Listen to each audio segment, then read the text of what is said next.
Hello everyone, welcome to Cynthia Montana channel. Now I'm gonna talk about KLAY price prediction. So before I start that, don't forget to like, comment, and subscribe. I'm not a financial advisor.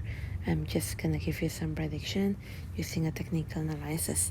So now it's already above the moving average, still like 84%. So congratulations for all of you. The prices range is only at 1.18 and currently priced right now at the 2.9, right? It's already hit on the 4.623, but now already having a correction. We're gonna go to the 30 minutes. In the 30 minutes is already going down, right? If they go until the pink one or the yellow one or the pink one side here, then you can enter the market on the 1.6. Okay, until 1.7.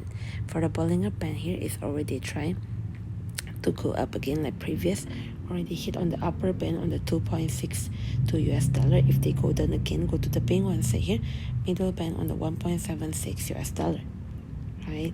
So looking on here also for the 4-hour chart, still having opportunity if the prices can go up, hit above 4.6, but if not, then it will go down again, having correlation at this one, the yellow one first, upper band 2.255. Okay, thank you everyone, bye bye.